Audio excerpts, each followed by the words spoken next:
Hello everyone, welcome back to your science class. How are you all today? कैसे हैं आप लोग सब? Good, fine, very good. So अब इस वीडियो में हम अपना आगे का चैप्टर कंटिन्यू करेंगे, चैप्टर नंबर 3 का सेकंड पार्ट। राइट, सबसे पहले थोड़ा सा रिवीजन कर लेते हैं कि फर्स्ट पार्ट में हमने क्या पढ़ा। हमने पढ़ा था अबाउट सेपरेशन ऑफ सब्सटेंसेस।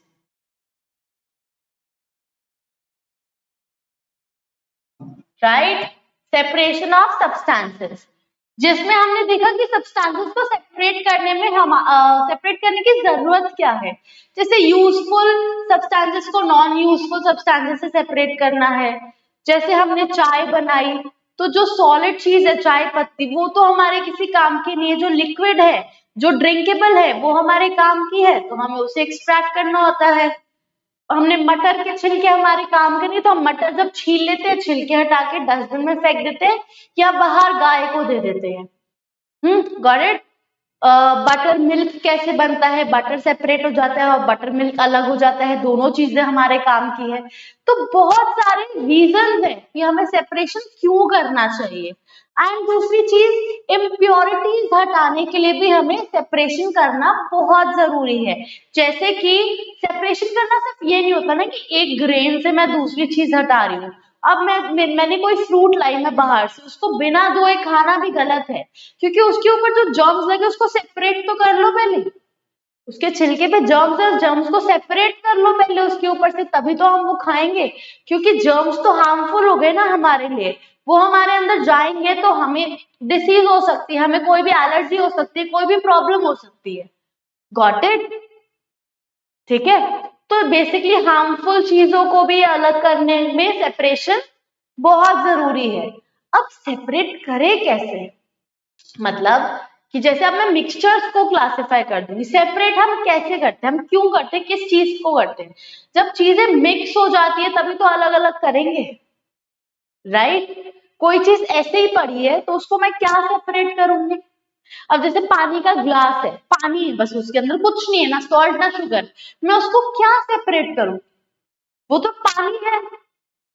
पर यही चीज अगर मैं इसमें नमक डाल दूं, नमक घोल दूं, वो सॉल्टी वाटर बन गया, और मैं कह रही हूँ मुझे नहीं पीना सॉल्टी वाटर, तो और मेरे पे कोई और पानी भी नहीं है, तब जरूरत पड़ेगी उसको सेपरेट करने की, पानी को नमक से सेपरेट करने की। ठीक है, मैं एक एग्जांपल दे रही हूँ बस।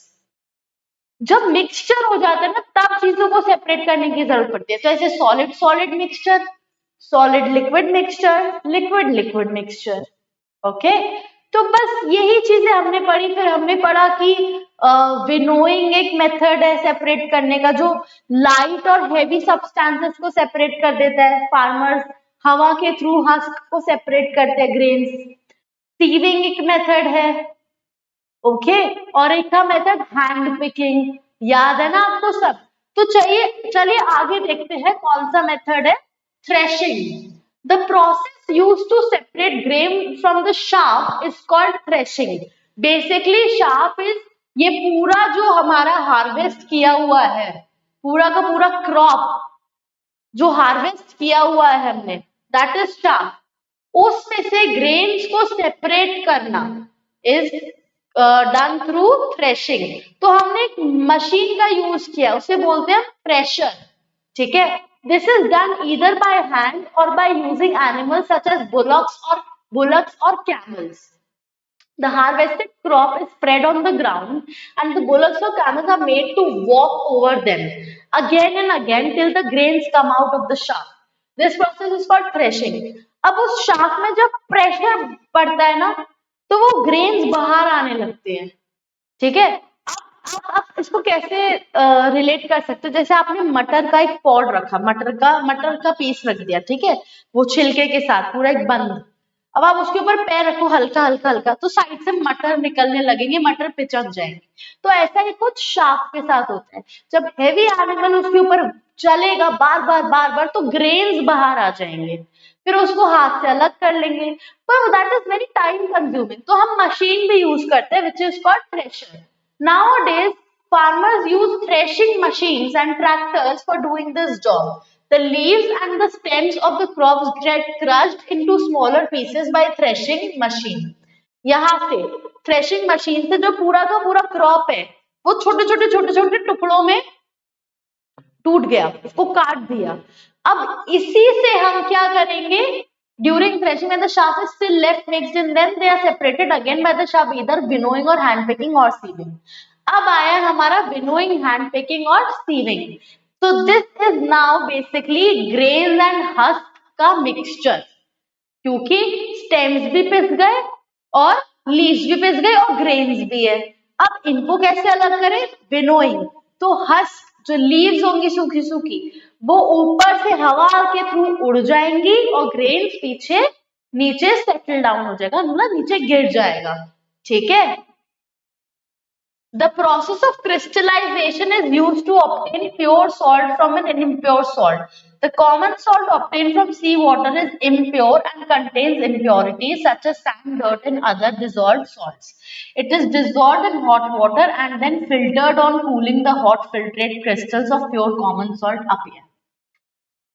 So basically, जो हम salt extract कर रहे हैं seas से, oceans side से, bedrock से, वो इम्प्योर है, उसमें मिट्टी है और दूसरे जर्म्स है, बैक्टीरियाज है, उसको हम गर्म पानी में डिसॉल्व करके सारे बैक्टीरियाज और इम्प्योरिटीज हटा रहे हैं। फिर हम उसको फिर वापस से क्रिस्टलाइज कर रहे हैं, मतलब पानी इवेपोरेट करवा रहे हैं और सॉल्ट पीछे क्रिस्टल्स बन जा रहा है। वो बहुत ज्यादा क्वांटिटी में होता है। अदरवाइज जो सॉल्ट हम देखते हैं बर्तनों में व्हाइट व्हाइट निशान होते हैं धुलने के बाद, क्योंकि पानी तो सूख गया, बट सॉल्ट कहाँ जाएगा अगर सॉल्टी वाटर से बर्तन धुले। ठीक है। Next is magnetic separation. Magnetic separation. This method is used when one of the constituents of a mixture is magnetic. अब ये मैग्नेटिक सेपरेशन हम तभी यूज कर सकते हैं जब हमारा कोई जो मिक्सचर है उसमें जो सब्सटेंसेस है वो मैग्नेटिक है, वो मैग्नेट से अट्रैक्ट होंगे तभी ये हो पाएगा, अदरवाइज तो कोई फायदा ही नहीं है, क्योंकि मैग्नेट से अट्रैक्ट नहीं होंगे तो मिक्सचर तो वहीं का वहीं रह जाएगा। This method is used when one of the constituents of a mixture is magnetic. When a magnet is moved over the mixture, the magnetic material sticks to it and is removed. Powerful magnets fitted to the cranes are used for separating scrap iron from waste materials. Okay, हम क्या करते हैं, जैसे हमने waste material, हमने पूरा वो waste लिया या मिक्सचर लिया, उसके ऊपर हमने मैग्नेट को ऐसे ऐसे घुमाया, तो जो भी मैग्नेटिक मटेरियल है वो सारा मैग्नेट में चिपक जाएंगे, वो अलग और मैग्नेटिक मटेरियल अलग हो गया सेपरेशन। अब जैसे आपने देखा होगा बड़े बड़े कूड़ेदान होते हैं जहां पे बहुत सारा कूड़ा इकट्ठा हो जाता है, वहां पे क्रेन्स भी होती है। अब उन कूड़ों का होता क्या है, प्लास्टिक बायोडिग्रेडेबल नहीं होते, हम उनको जमीन में गाड़ दें वो कभी, मतलब वो वैसे के वैसे रहेंगे, वो मेरे ख्याल से हजारों लाखों साल लेंगे कि वो मिट्टी में खत्म हो रहे हो। पर यही अगर हम बायोडिग्रेडेबल सब्सटेंसेस जैसे कॉटन डाल देंगे या फ्रूट के छिलके डाल देंगे तो वो थोड़े दिनों बाद आपको दिखेंगे ही नहीं मिट्टी में, वो गल चुके होंगे, डीकम्पोज हो चुके होंगे रादर। तो ऐसे बात है, आयरन तो मेटल है और आयरन तो पिघला के उसको वापस से हम शेप दे सकते हैं ना, आयरन को वेस्ट करके फेंकना क्यों, आयरन तो बहुत यूजफुल चीज है, उसको रस्ट हटा के उसको वापस से यूज कर सकते हैं। तो फिर वहां पे लोग क्या करते हैं, बड़ी बड़ी क्रेन्स होती है और उनमें मैग्नेट लगा देते हैं, बहुत पावरफुल मैग्नेट, क्योंकि बड़े बड़े आयरन के पीस तो पावरफुल मैग्नेट से अट्रैक्ट होंगे ना, तो बहुत पावरफुल मैग्नेट लगा देते हैं, वो कूड़े के ऊपर क्रेन चलती है, पीछे से अगर कोई भी आयरन या कोई भी मैग्नेटिक सब्सटेंस है वो सारा मैग्नेट में चिपक जाता है एंड कूड़े में से आयरन और मैग्नेटिक चीजें अलग हो जाती हैं।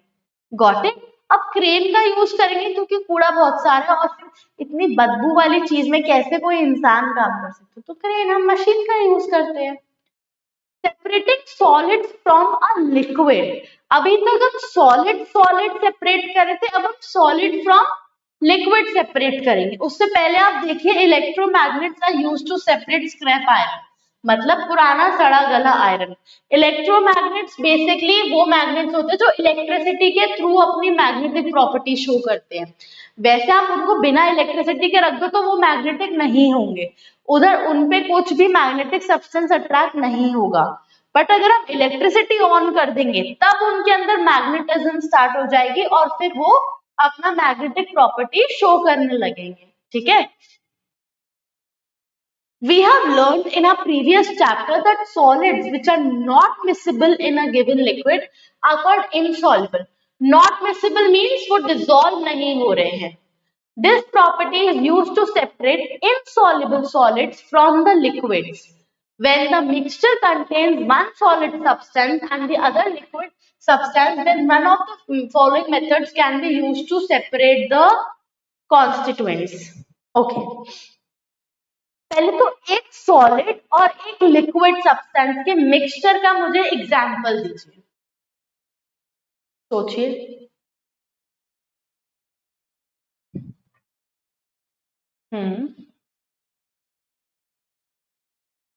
पर शुगर सॉलिड है और वाटर लिक्विड है, बट शुगर तो डिसॉल्व हो रहा है ना। ऐसा सॉलिड जो डिसॉल्व नहीं हो रहा। हमने बहुत बार उस एग्जांपल का जिक्र किया है, हमने बहुत बार मेंशन किया। Yes, sand and water. Sand एक ऐसा सॉलिड है जो इमिसिबल है, जो इनसॉल्युबल है, वो वाटर में कभी डिसॉल्व नहीं होगा। तभी आपने नोटिस किया होगा जो भी बीच होते हैं उसके साइड पे सैंडी सैंड होता है और बीच में कितना पानी है, उधर सी है ना। तो फिर सैंड कैसे बचा हुआ है? क्योंकि जो सैंड है वो डिसॉल्व नहीं होता पानी में। ठीक है। सो बेसिकली जब हमें मिट्टी को पानी से सेपरेट करना है तो हम या तो सेडिमेंटेशन का यूज करेंगे के थ्रू करेंगे या डिकेंटेशन के थ्रू करेंगे। Got it. अब इन दोनों ही मेथड्स का प्रिंसिपल क्या है? Different densities. सॉलिड की डेंसिटी वाटर से ज्यादा है, सॉलिड सैंड की डेंसिटी वाटर से ज्यादा है। Sand is heavier than water, तो वो डिसॉल्व नहीं होगी, वो नीचे सेटल डाउन होगी, रेदर वो ऊपर नहीं होगी, वो नीचे सेटल डाउन होगी। ठीक है। तो बेसिकली जब ऐसा होता है कि डेंसिटीज में डिफरेंस है तो हम सॉलिड चीजों को वाटर से अलग कर सकते हैं। अगर डेंसिटी में डिफरेंस नहीं होता तो वो डिसॉल्व हो रही होती, वो मिक्स हो जाती वाटर के साथ। ठीक है। लाइट होगी तो फ्लोट करेगी, हैवी होगी तो सिंक करेगी। Okay. Solids which are insoluble in water are heavier than the other components of the mixture and can be separated by sedimentation followed by decantation. Sedimentation. Sedimentation allows heavier matter mixed with some liquid to settle down. Sedimentation basically वो process है जिसमें जो भी heavy matter है, जो भी heavy substance है, उसको सेटल डाउन कर देते हैं पानी के नीचे। बिल्कुल लास्ट में नीचे वाली लेयर में सेटल हो जाओ। भारी हो, नहीं स्विम कर सकते, कोई बात नहीं, नीचे चले जाओ। ठीक है। Then for example if sand is mixed with water, just leave it for few minutes, you will find that sand will settle down. This process is called sedimentation. When the heavier substance settles down in any liquid or water, then this process is called sedimentation. ये natural process है। ठीक है। फिर होता है decantation. Sand and water do not dissolve in each other, hence can be separated. After the sand settles at the base of the container, we can gently pour the water into another container so that sand is separated from water. अब basically क्या होता है? Sedimentation हुआ कि sand नीचे बैठ गया है। अब हमें तो बैठाना ही था ना अलग करने के लिए, तो बैठ गया। अब मैं क्या करूंगी, उस बीकर का पानी आराम से, क्योंकि अगर मैं शेक कर दूंगी तो सैंड वापस से वाटर में ऊपर आ जाएगी थोड़े टाइम के लिए। तो बिना शेक करे आराम से ऊपर से सारा पानी दूसरे कंटेनर में डाल दूंगी। मिट्टी अलग हो गई, पानी अलग हो गया। तो जब हम पानी को अलग कर रहे, दूसरे कंटेनर में डाल रहे हैं, उस प्रोसेस को बोलेंगे डीकेंटेशन। क्या बोलेंगे? डीकेंटेशन। ये तो सॉलिड के साथ हुआ। अब अगर मैं कोई प्लास्टिक की चीज डाल दे रही हूँ और वो भी नीचे सेटल हो गई, या मैं पत्थर डाल दे रही हूँ, पत्थर भी नीचे सेटल डाउन हो गए पानी में, ऊपर से पानी हटा दूंगी तो वो हो गया डीकेंटेशन। ठीक है, समझ में आया? चलिए आगे बढ़ते हैं। देन है filtration, the process of separating suspended solid materials from a liquid by causing the latter to pass through the pores of filter is called filtration. Latter means दूसरी चीज, नेक्स्ट वाली चीज लिक्विड। हम दो चीजों की बात करें ना, एक तो सॉलिड और लिक्विड, तो लेटर मीन्स बाद में जो मेंशन किया है लिक्विड, और फॉर्मर मीन्स जो पहले मेंशन किया है। हम क्या करते हैं? फिल्ट्रेशन, बेसिकली एक फिल्टर पेपर होता है, ठीक है, हम उससे फिल्ट्रेशन, जैसे एक ना एक टाइप की कॉफी होती है फिल्टर कॉफी, वो क्या करती है, उसमें क्या होता है कि एक हमने फिल्टर पेपर ले लिया, उसमें हमने रख दी कॉफी, डाल दी ग्राउंड कॉफी, डाल दी हमने कॉफी पाउडर जो होता है थोड़ा मोटा मोटा पोर्स वाला। अब हमने गरम गरम पानी लिया, हम धीरे धीरे उस पानी को, ये देखिए ये फिल्टर पेपर कोन हो गया, हमने बना लिया, इसमें हमने नीचे से छेद कर दिया और यहाँ पे रख दिया मैंने ग्लास, यहाँ मैंने कॉफी पाउडर डाल दिया अपना, ठीक है, और धीरे धीरे ड्रॉप बाय ड्रॉप मैं पानी डालती जा रही हूँ, वो पानी कॉफी पाउडर में मिक्स हो रहा है, ठीक है, कॉफी का सोल्यूशन बन रहा है और ड्रॉप बाय ड्रॉप नीचे कॉफी आती जा रही है ऐसे।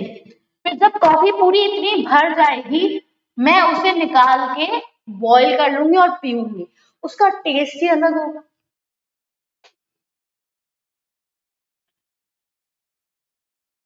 सस्पेंडेड मतलब वो मिक्स्ड है, मतलब उस लिक्विड में सॉलिड पार्टिकल्स है पर वो थोड़े छोटे हैं। अब आपने कभी मम्मी को कॉफी छलनी से छानते हुए देखा है? नहीं ना, कॉफी छलनी से नहीं छल सकती क्योंकि वो मिक्स हो गई है। ओके, पर मैं क्या कर सकती हूँ, मैं फिल्टर पेपर लूंगी। अब पेपर तो बहुत ही छोटे छोटे छेद होते हैं जो हमें दिखते भी नहीं है, छलनी के तो छेद हमें दिखते हैं। ये तो कॉफी का एक एग्जाम्पल लिया था मैंने आपको ऐसे ही। अब जैसे मुझे क्या करना है, tea leaves can be separated or mixture of chalk powder. Chalk powder is the best example. हमें ऐसा लगता है ना चौक पानी में डिसॉल्व हो गई है, चौक के टुकड़े करके चौक को पाउडर बना के पानी में डाल के देखिए, उसको स्टर करिए, आपको लगेगा कि अरे वाह ये तो डिसॉल्व हो गई। पर क्या होगा, जब आप चौक पाउडर को जब आप फिल्टर पेपर से पास करोगे तो जो पाउडर सब्सटेंस होगा, जो थोड़ा गीला गीला भी पाउडर वाला जो पेस्ट होगा, बेसिकली वो ऊपर सेटल हो जाएगा और नीचे पानी आपका अलग हो जाएगा। तो एक बार रीड कर लेते हैं, प्रोसेस तो हमने समझ लिया। The process of separating suspended solid matter from a liquid by causing the latter to pass through the pores of a filter is called filtration. This method is used to separate solids from liquids using a filter as the medium. ये filter paper जो circular है उसको half में करते हैं, फिर उसको दोबारा हाफ में करते हैं, फिर उसको ऐसे कोन बना लेते हैं, बहुत इजी है। In this process, a mixture of an insoluble light solid substance, जो थोड़ा लाइट है, जो बाकी सेपरेशन मेथड से नहीं हो रहा है, छन्नी से नहीं हो रहा है, छन्नी से चॉक पाउडर और पानी को अगर हम सेपरेट करेंगे चॉक पाउडर वाले पानी को, तो चॉक पाउडर फिर भी थोड़ा थोड़ा नीचे वापस पानी में चला जाएगा क्योंकि छन्नी के छेद भी बड़े हैं। Got it? Is poured on the cone made of filter paper. The clear liquid is called the filtrate. The insoluble substance which is left behind in the filter paper is called residue. जो filtrate, जो नीचे glass में या किसी भी container में जो पानी हमने क्लियर लिक्विड को भरा है उसे बोलेंगे हम फिल्ट्रेट। क्या बोलेंगे? फिल्ट्रेट, ठीक है। और जो फिल्टर पेपर में बच जाएगा उसे बोलेंगे हम रेसिड्यू, रेसिड्यू, ठीक है। The insoluble substance which left behind is called residue. Purification of river water for drinking purpose. Tea leaves can be separated from prepared tea. A mixture of chalk powder and water, fruit and vegetable juices. Preparing cottage cheese. Paneer. Paneer जब घर आपने कभी पनीर बनते हुए देखा है? क्या होता है, पहले दूध को बॉईल करते हैं, फिर दूध में हल्का सा विनेगर या लेमन जूस एक्सट्रैक्ट डाल देते हैं, तो दूध फट जाता है क्योंकि विटामिन सी या किसी भी एसिड से दूध फट जाता है। तो उसमें ना छोटे छोटे से मलाई जैसे से चंक्स बनने स्टार्ट हो जाएंगे। तो उसको क्या करते हैं, एक कपड़े में लेके अलग कर लेते हैं, पानी सारा अलग कर दिया और वो जो पीसेस बन गए वो अलग हो गए। उसको ठंडा करने रख दिया एक कपड़े में, तो वो फिल्टर की तरह काम कर रहा है कपड़ा, उसमें से पानी जितना भी है वो नीचे टपकता जा रहा है और रेसिड्यू जो ऊपर जो रेसिड्यू है वो हो गया हमारा पनीर। ठीक है, सो कोन हम इस तरीके से बनाते हैं, first fold, second fold, third fold और नीचे से काट देते हैं। Evaporation. Evaporation may be used to separate dissolved material from the solvent. Basically solvent वो होता है जो अपने में डिसॉल्व होने दे रहा है। जैसे हमने पानी में हमने डाला चीनी, तो चाशनी बन गई ना, चाशनी तो बोलेंगे, वो हो गई सोल्यूशन क्योंकि वो मिक्स हो गया।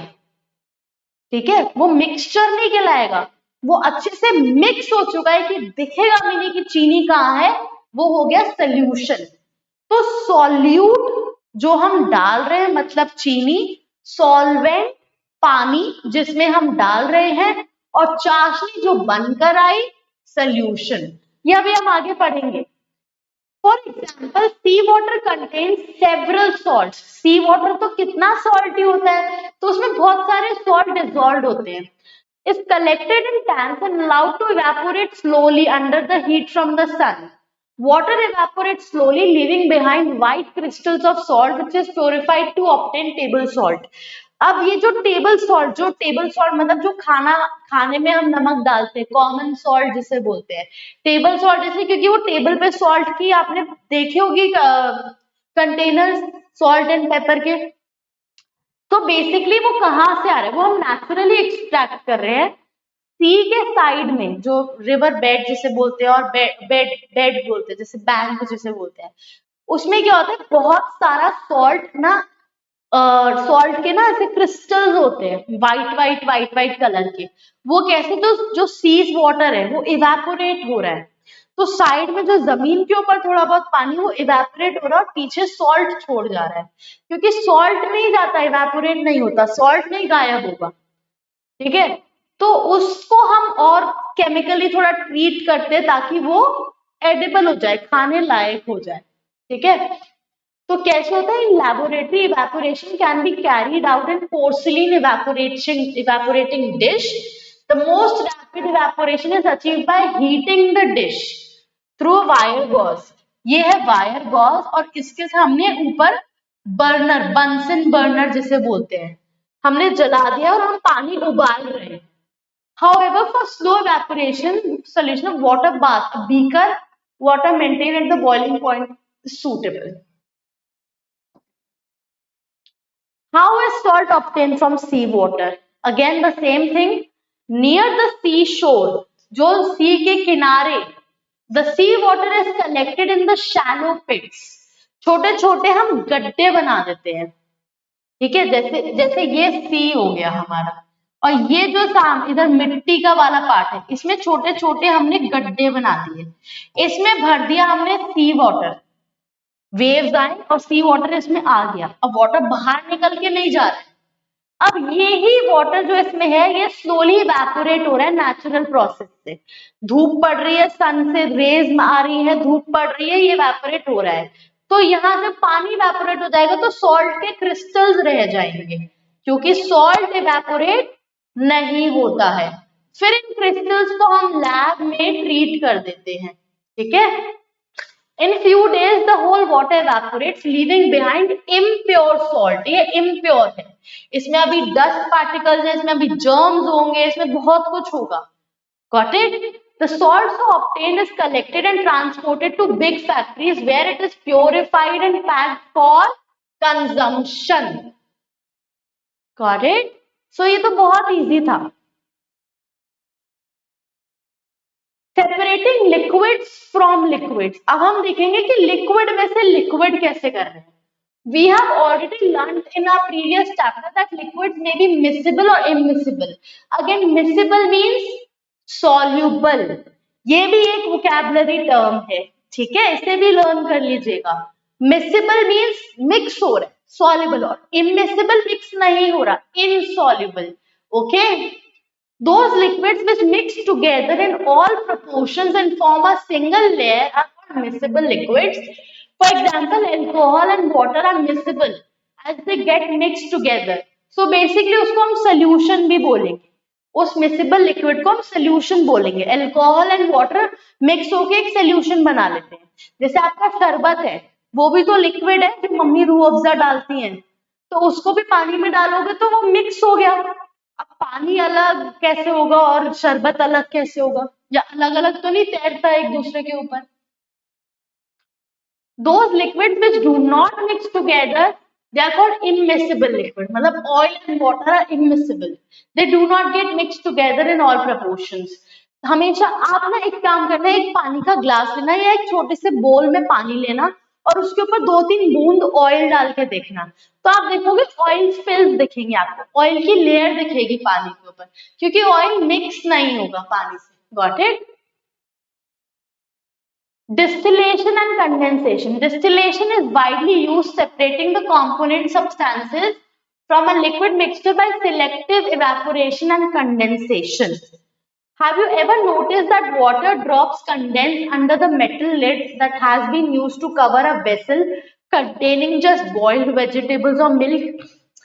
ऐसा होता है कि जब भी मम्मी कुछ, जैसे मम्मी ने मिल्क बॉईल किया, ठीक है, मम्मी मिल्क बॉईल करके किचन में रख देती है या कहीं पे थोड़ी देर ठंडा होने के लिए, और उसको ढक देती है एक प्लेट से. तो जब थोड़ी देर बाद आप प्लेट उठाओगे ना, तो प्लेट का जो नीचे वाला साइड देखोगे जो मिल्क की तरफ एक्सपोज्ड है, उसमें वाटर ड्रॉपलेट्स होंगे. उसे बोलते हैं कंडेंसेशन. मिल्क में पानी तो नहीं डाला ना मम्मी ने, पर जो स्टीम हुआ इवेपोरेट करने से, जो स्टीम बनी, वो प्लेट में जाकर ठंडी हो गई और वो वाटर ड्रॉपलेट्स में चेंज हो गई. उसे बोलेंगे हम condensation. Have you ever noticed that water droplets? Yeah, it is because the hot milk of vegetables give out water vapor. These vapor, on coming in contact with relatively cold metal lid, liquefy to form droplets of water. This process of changing water vapors to liquid on cooling is called condensation. The process of condensation is used to separate a liquid from a salt solution. So basically, evaporation और condensation हम use करें salt solution में से salt और water को अलग करने के लिए. ठीक है, जो घर पे हम पानी डाल देते हैं, पानी में डाल देते हैं नमक, उसके बाद हम बॉईल कर देते, तो पानी उड़ जाएगा और नमक उसी कंटेनर में रह जाए. आप मम्मी के साथ करके देखना.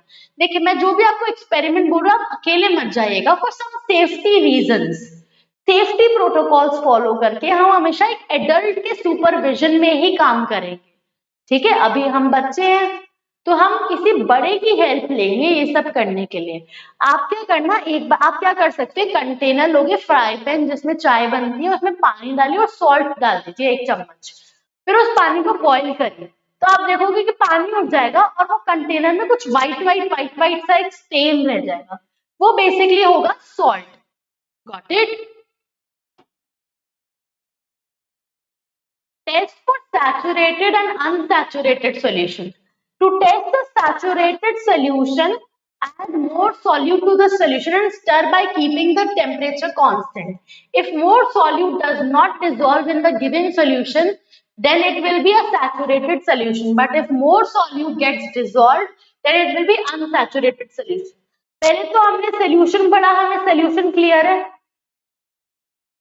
जब पानी में हमको चीनी या नमक डालते हैं, वो घुल जाता है, उसको अलग नहीं, वो अलग अलग नहीं दिखता, तो वो बन गया बेसिकली सोल्यूशन।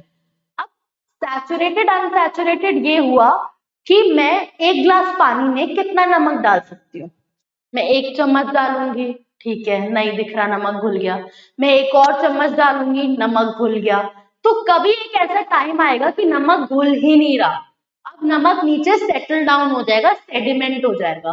तो जब ये पॉइंट आ जाएगी मतलब सोल्यूशन सैचुरेट हो चुका है, अब 1 चम्मच नमक और नहीं घुल सकता। पर अगर ये सिचुएशन नहीं आती, आप डालते जा रहे हो, घुलता जा रहा है, घुलता जा रहा है, मतलब वो सोल्यूशन अनसैचुरेटेड है, ठीक है।